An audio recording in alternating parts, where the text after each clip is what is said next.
صلی اللہ علی محمد صلی اللہ علیہ وسلم صلی اللہ علی محمد صلی اللہ علیہ وسلم صلی اللہ علی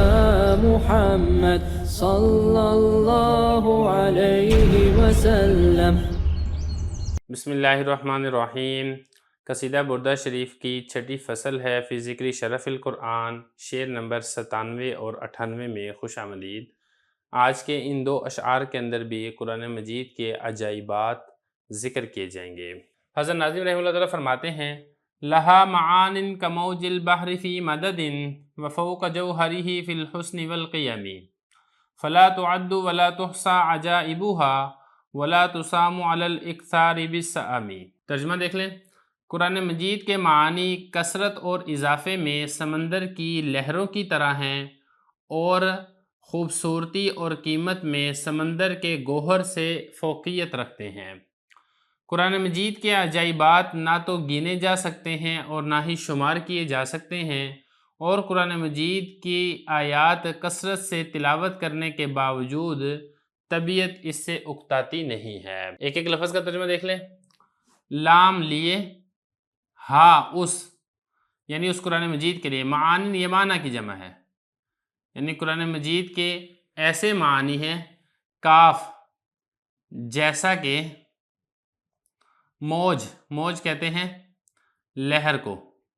بحر، بحر کہتے ہیں سمندر کو یا بڑے دریا کو، فی میں، مدد اضافہ، واو اور فوق کہتے ہیں اوپر کو، جوہر، جوہر کہتے ہیں گوہر کو، ہی اس، یہ لوٹ رہا ہے اس سمندر کی طرف، یہ جو ہے نا اس کے ذریعے سے سمندر کی طرف اشارہ کیا جا رہا ہے۔ فی میں حسن خوبصورتی، واو اور قیم، یہ قیمت کی جمع ہے، قیمت۔ آگے دیکھیں، فا لہذا لا تعدو گنے نہیں جا سکتے،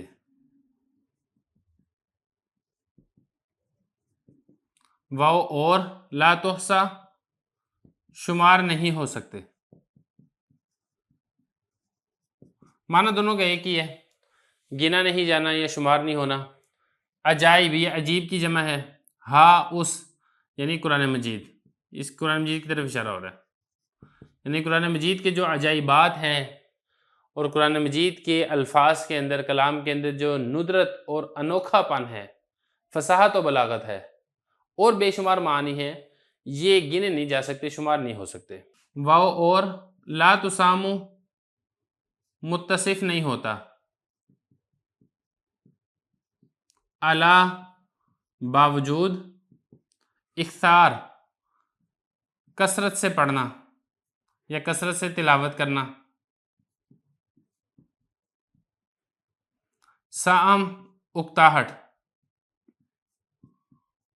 اب چلتے ہیں اس کی تشریح کی طرف۔ حضرت ناظم رحمہ اللہ تعالیٰ نے یہ جو شعر نمبر 97 ہے، اس کے اندر قرآن مجید کی آیات کو سمندر کی لہروں کے ساتھ تشبیہ دی ہے۔ آپ نے دیکھا ہوگا نا، سمندر ہے، اس میں ایک لہر آتی ہے، اس ایک لہر کے پیچھے دوسری لہر آتی ہے، اس کے پیچھے تیسری لہر، چوتھی لہر، پانچویں لہر، وہ لہروں کا ایک سلسلہ ہوتا ہے، لمبا سلسلہ ہوتا ہے، اور ہر لہر کو دوسری لہر سے طاقت اور قوت ملتی ہے، اور ہوتے ہوتے اس کے اندر اتنی زیادہ طاقت اور قوت آ جاتی ہے کہ اس لہروں کے سامنے کو بڑی سے بڑی طاقتور چیز بھی نہیں ٹھہر سکتی ہے۔ آپ نے دیکھا ہوگا بڑے بڑے جہاز، ہزاروں لاکھوں من ٹن وزنی جہاز، جب اس سمندر کی بڑی بڑی لہروں کے سامنے آتے ہیں، طوفان کے سامنے آتے ہیں، تو وہ اس کو بالکل چٹخ دیتی ہے، پٹخ دیتی ہے، ٹکڑے ٹکڑے کر دیتی ہے۔ بالکل ایسے ہی قرآن مجید کے جو معانی ہیں وہ ایسے ہی بے شمار ہیں، ایک معنی کو دوسرے معنی سے طاقت اور قوت ملتی ہے، اضافے کے اندر، خوبصورتی کے اندر ایک سے ایک بڑھ کر قرآن مجید کے معنی ہیں۔ یہ بتا رہے ہیں کہ قرآن مجید کے الفاظ کے ایسے ایسے معنی ہیں جیسے کہ سمندر کی لہریں ہوتی ہیں، اس میں اضافہ ہوتا ہے اور ایک لہر کو دوسری لہر سے تائید حاصل ہوتی ہے، بالکل ایسے ہی قرآن مجید کے معنی کو بھی ایک معنی کو دوسرے معنی سے تائید حاصل ہوتی ہے۔ وفوق جوہرہ فی الحسن والقیام، لیکن آگے فرما رہے ہیں کہ یہ جو قرآن مجید کی آیات کو سمندر کے ساتھ جو تشبیہ دی گئی ہے یہ ہر اعتبار سے نہیں ہے۔ ایک اعتبار سے تو ہے کہ جس طریقے سے سمندر کی طاقت اور قوت بے تحاشا ہوتی ہے، ایسے ہی قرآن مجید کے الفاظ اور قرآن مجید کی فصاحت اور بلاغت اور ندرت اور انوکھا پن بے تحاشا اور بے شمار ہے، لیکن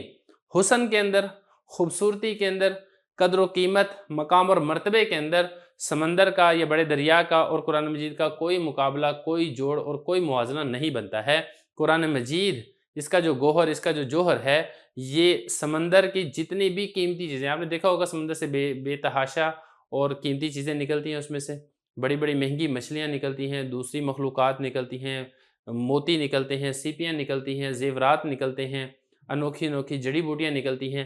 فرما رہے ہیں کہ ان سب کے باوجود جو مقام اور مرتبہ، جو حسن، خوبصورتی اور قیمت قرآن مجید کی ہے، جو سمندر کا جوہر، خلاصہ اور اس کا جو عمدہ سے عمدہ چیز بھی ہے وہ اس کا مقابلہ نہیں کر سکتے، یہ بتا رہے ہیں۔ لیکن جو قرآن مجید کے حسن، خوبصورتی اور قیمت ہے، یہ سمندر کے جوہر اور گوہر سے بھی اوپر ہے۔ آگے فرمایا کہ قرآن مجید کے جو عجائبات ہیں یہ بے حد و حساب ہیں، شمارے نہیں ہو سکتے۔ کوئی گننا چاہے وہ گن ہی نہیں سکتا،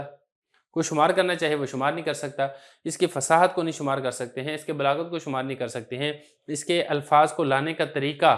اور اس کے اندر جو معانی ہے، اس کے اندر جو تشبیہات ہیں، اس کے اندر جو استعارے ہیں، اس کے اندر جو مثالیں ہیں،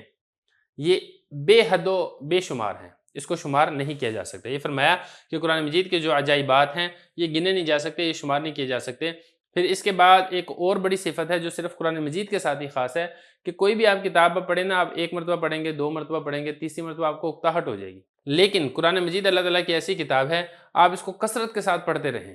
ایک بار پڑھیں، دو بار پڑھیں، تین بار پڑھیں، 100 مرتبہ پڑھیں، 1000 بار پڑھیں، طبیعت کو ملال نہیں ہوتا، اکتاہٹ نہیں ہوتی، طبیعت اس سے متنفر نہیں ہوتی، دل کرتا ہے کہ بندہ اور زیادہ پڑھتا رہے، اور زیادہ پڑھتا رہے۔ تو یہ بھی قرآن مجید کی ایک عجیب اور انوکھی چیز ہے جو اللہ تعالیٰ کی جانب سے نبی کریم صلی اللہ علیہ وسلم کو عطا کی گئی۔ تو یہ بتا رہے ہیں کہ جو قرآن مجید ہے یہ متصف نہیں ہوتا ہے اکتاہٹ کے ساتھ، یعنی اکتاہٹ نہیں ہوتی علی الاکثاری، کثرت کے ساتھ تلاوت کرنے کے باوجود۔